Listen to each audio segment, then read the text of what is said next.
Everyone. आज के video में हम डिस्कस करेंगे 50 must know GK questions for government exams on Indian polity and constitution. Okay, तो चलिए शुरू करते हैं। पहला क्वेश्चन है, who is known as the father of Indian constitution? तो इसका आंसर है doctor B R Ambedkar. Okay, doctor B R Ambedkar.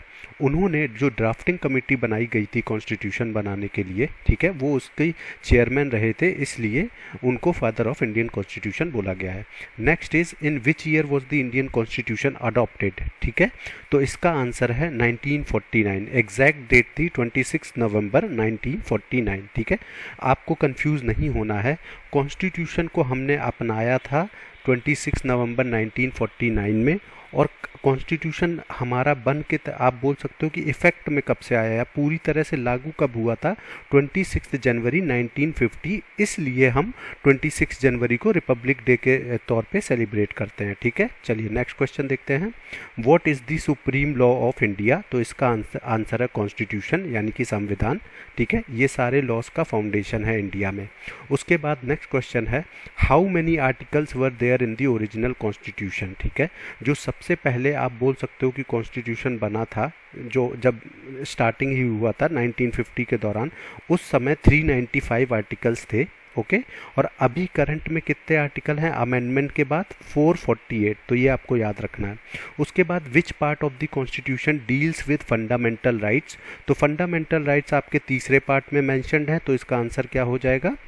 B, यानी कि पार्ट 3।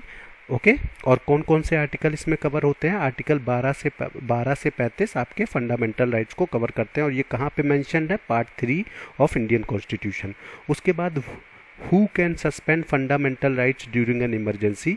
तो इसका आंसर है प्रेसिडेंट, यानी कि ऑप्शन बी, प्रेसिडेंट। ठीक है, तो under article 359 during a national emergency, तो आर्टिकल 59 में ये मेंशन्ड है कि नेशनल इमरजेंसी के दौरान प्रेसिडेंट फंडामेंटल राइट्स को सस्पेंड कर सकता है। नेक्स्ट इज क्वेश्चन नंबर 7 कि what does article 14 guarantee? Article 14 क्या गारंटी करता है?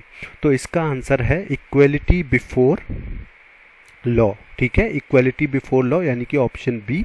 ठीक है, next is which article provides the right to freedom of speech? तो इसका आंसर है आर्टिकल 19, यानी कि ऑप्शन ए। ठीक है, next is what is the minimum age to become president of India? तो इंडिया का प्रेसिडेंट बनने के लिए मिनिमम एज क्या है? 35, और ये कहाँ पे मेंशन्ड है? आर्टिकल 58 में।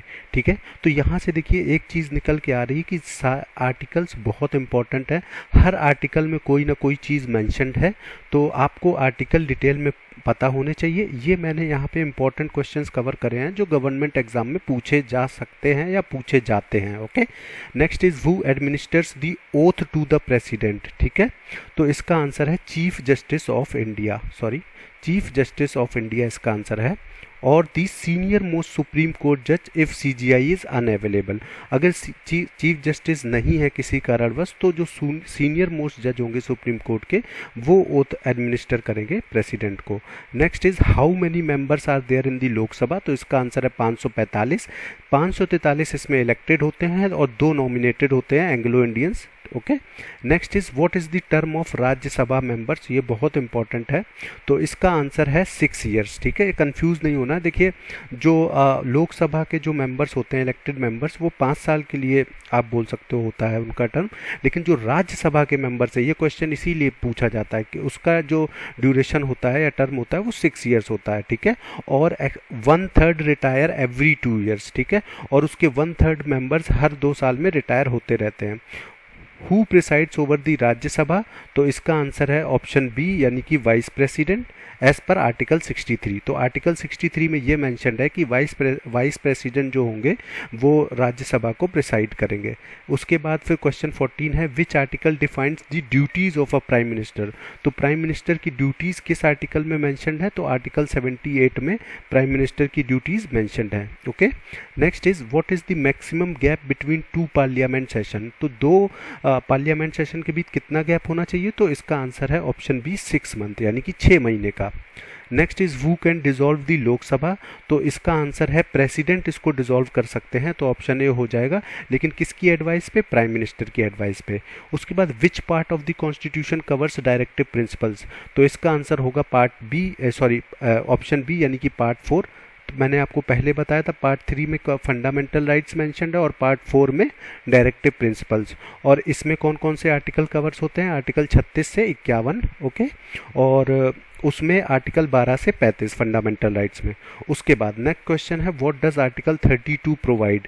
तो आर्टिकल 32 आपको right to constitutional remedies provide करता है और इसको ही बोला गया है heart and soul by Ambedkar. तो जो आर्टिकल 32 है इसको हार्ट एंड सोल बोला गया है कॉन्स्टिट्यूशन का। क्यों? क्योंकि अगर आपके फंडामेंटल राइट्स का वायलेशन होता है तो आप इस राइट को यूज़ कर सकते हो, right. Next is who appoints the Chief justice of India. तो इसका आंसर है प्रेसिडेंट, यानी कि option A, based on seniority and consultation. तो इसमें कलेजियम सिस्टम चलता है सुप्रीम कोर्ट में, आपको पता ही होगा। तो इसलिए इसका कोई आप बोल सकते हो कि इलेक्शन नहीं होता, कोई एग्ज़ाम नहीं होता। तो सीनियोरिटी के बेसिस पे और कलेजियम सिस्टम के जो भी आप बोल सकते हो कि उनको कंसल्टेशन के बाद ही प्रेसिडेंट अपॉइंट करता है चीफ जस्टिस ऑफ इंडिया। उसके बाद कितने जजेस हैं सुप्रीम कोर्ट में, मैक्सिमम स्ट्रेंथ पूछी गई है। तो इसका आंसर है इसका आंसर है 34, यानी कि ऑप्शन बी। और ये 34 जो स्ट्रेंथ है वो सीजीआई को इंक्लूड करके है। ये 2019 अमेंडमेंट के बाद ऐसा हुआ है, उससे पहले कुछ कम थी। उसके बाद क्वेश्चन नंबर 21 है विच आर्टिकल एबोलिश्ड अनटचेबिलिटी। तो छुआछूत किस आर्टिकल के तहत खत्म हुई थी। तो इसका आंसर है article 17। Next is what is the minimum age to contest Lok Sabha election. तो आप लोकसभा इलेक्शन कितनी एज पे लड़ सकते हो। इसका आंसर है आर्टिकल 25। ये कहाँ पे मेंशन्ड है, आर्टिकल 84 में मेंशन्ड है ये चीज़। उसके बाद who can declare a national emergency. ये मैंने आपको पहले भी बताया था, प्रेसिडेंट डिक्लेयर कर सकता है नेशनल इमरजेंसी अंडर आर्टिकल 352। और जब नेशनल इमरजेंसी होती है तो आपके फंडामेंटल राइट सस्पेंड हो जाते हैं, ये भी मैंने आपको पहले बताया था। उसके बाद which schedule list the states and union territories. तो यूनियन टेरिटरीज और स्टेट टेरिटरीज के में कहाँ मेंशन्ड है। तो ये फर्स्ट शेड्यूल में मेंशन्ड है कॉन्स्टिट्यूशन के। तो इसका आंसर हो जाएगा ऑप्शन ए। सॉरी, यहाँ पे थोड़ी सी मिस्टेक है। ये आप इससे 28 स्टेट्स नहीं है, थोड़े 20 ज़्यादा हैं स्टेट्स। तो इससे आप प्लीज़ कंफ्यूज मत होइएगा, इसको आप कंसिडर मत करिएगा, ठीक है। एक्सप्लेनेशन इसका गलत है। उसके बाद what is the quorum for a Lok Sabha session. तो इसका आंसर है 1/10, ठीक है। Minimum members needed to proceed. Quorum का मतलब होता है कि जो मिनिमम मेंबर्स लोकसभा में होने चाहिए लोकसभा के प्रोसीडिंग्स के लिए, तो उसका होता है 1/10, ओके, टोटल स्ट्रेंथ के। उसके बाद which article provides for the formation of new states. तो इसका आंसर है आर्टिकल 3, ओके। तो parliament can alter state boundaries, ये मेंशन है आर्टिकल 3 में। उसके बाद who is the ex officio chairman of the planning commission. तो इसका आंसर है ऑप्शन बी, प्राइम मिनिस्टर, ठीक है। अब इसको रिप्लेस, प्लानिंग कमीशन किससे रिप्लेस हो गई, नीति आयोग से, ठीक है। तो ये आपको याद रखना है। Which amendment introduce the right to education. तो राइट टू एजुकेशन किस अमेंडमेंट के तहत आया था। तो ये 86th अमेंडमेंट के। तो इसके तहत इसको एक फंडामेंटल राइट बनाया गया था आर्टिकल 21A के तहत। उसके बाद what is the term of a state governor. तो जो स्टेट का गवर्नर होता है वो कितने टर्म के लिए होता है। उसका आंसर है आंसर है 5 years। और गवर्नर को अपॉइंट कौन करता है, president. Which article defines the union of India. तो ये देखिए आर्टिकल 1 में मेंशन्ड है, आंसर क्या हो जाएगा, ऑप्शन ए, ठीक है। आर्टिकल 1 आपका बताता है यूनियन ऑफ इंडिया के बारे में, और आर्टिकल 3 की पार्लियामेंट स्टेट बाउंड्रीज को अल्टर कर सकता है। ये 2 आर्टिकल आपको याद रखने हैं। उसके बाद who can remove the vice president of India. तो इंडिया के उपराष्ट्रपति को कौन हटा सकता है। इसका आंसर है B, parliament by resolution in Rajya Sabha. Next is which schedule contains the forms of oaths, ठीक है। तो ओथ्स किस शेड्यूल में प्रेजेंट है, ये 3rd शेड्यूल में। फर्स्ट शेड्यूल में स्टेट और यूनियन टेरिटरीज के बारे में जिक्र है, और ओथ्स का कहाँ पे जिक्र है, 3rd शेड्यूल में, ठीक है। Next is what does article 356 deal with. तो इसका आंसर है ऑप्शन बी, यानी कि राष्ट्रपति शासन, प्रेसिडेंट रूल, ठीक है। अब देखिए नेशनल इमरजेंसी किस में होती है, आर्टिकल 352 में। प्रेसिडेंट रूल आपकी हो गई 356 में, ठीक है। और ये कब लगाया जाता है, जब स्टेट गवर्नमेंट फेल हो जाती है अपना फंक्शन परफॉर्म करने में, तब प्रेसिडेंट रूल लगता है। इसका एक एग्जाम्पल आपने देखा होगा, थोड़े कुछ सालों पहले जम्मू कश्मीर में राष्ट्रपति शासन लगा था, okay. Next is who was the first president of India, तो इसका आंसर है ऑप्शन ए राजेंद्र प्रसाद। उन्होंने कब से कब तक सर्व किया था? 1950 से 1962। उसके बाद next is which amendment lowered the voting age to 18, ठीक है, तो ये हुआ था 61st अमेंडमेंट के और 1988 में। Next is what is the maximum strength of the Rajya Sabha, ठीक है, देखिए लोकसभा की है 545, जिसमें 543 सिलेक्टेड होते हैं, 2 नॉमिनेटेड, और राज्यसभा की जो टोटल स्ट्रेंथ है वो है 250, इसमें 238 सिलेक्टेड होते हैं और 12 नॉमिनेटेड होते हैं। Next is which article ensures freedom of religion, तो फ्रीडम ऑफ रिलीजन आपका मेंशन्ड है आर्टिकल 25 में, ये आप याद रखना।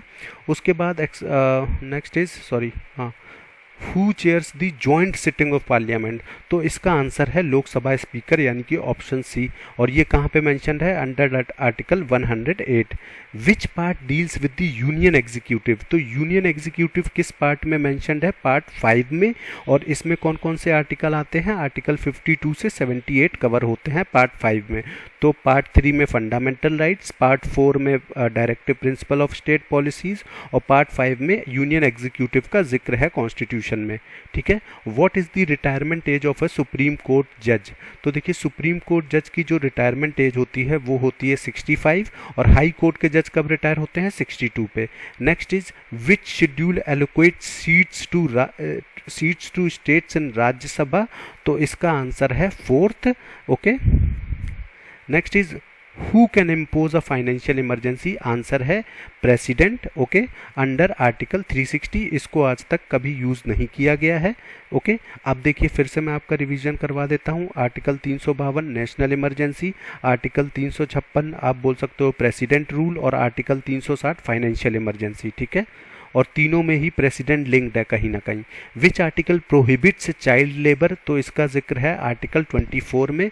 आर्टिकल 24 बैन करता है एम्प्लॉयमेंट बिलो 14, जो 14 साल के नीचे के जो बच्चे होते हैं उनको जो हजार्डस जॉब होते हैं, जो मतलब लाइफ के लिए जो डेंजर होते हैं, तो वहाँ पे उनका एम्प्लॉयमेंट को बैन करती है, ठीक है।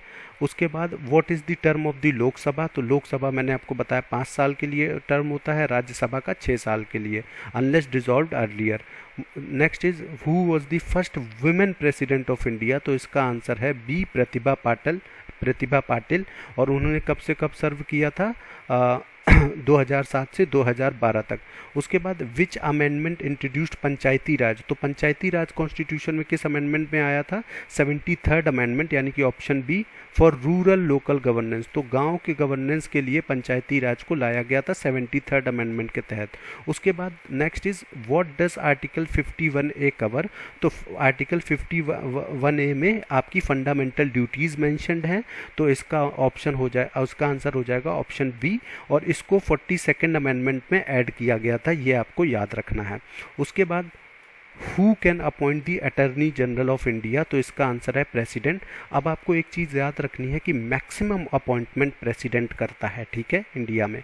उसके बाद next is which article defines citizenship, तो सिटीजनशिप के बारे में कहाँ पे मेंशन्ड है? तो ये आर्टिकल 5 से 11 में मेंशन्ड है, और पार्ट 2 ऑफ कॉन्स्टिट्यूशन, ठीक है। तो पार्ट 2 में सिटीजनशिप के बारे में मेंशन है आर्टिकल 5 से 11, ये हो गया। पार्ट 3 में फंडामेंटल राइट्स, पार्ट 4 में directive principle of state policy, और पार्ट 5 में यूनियन एग्जीक्यूटिव। ये सारा आपका रिवीजन हो गया।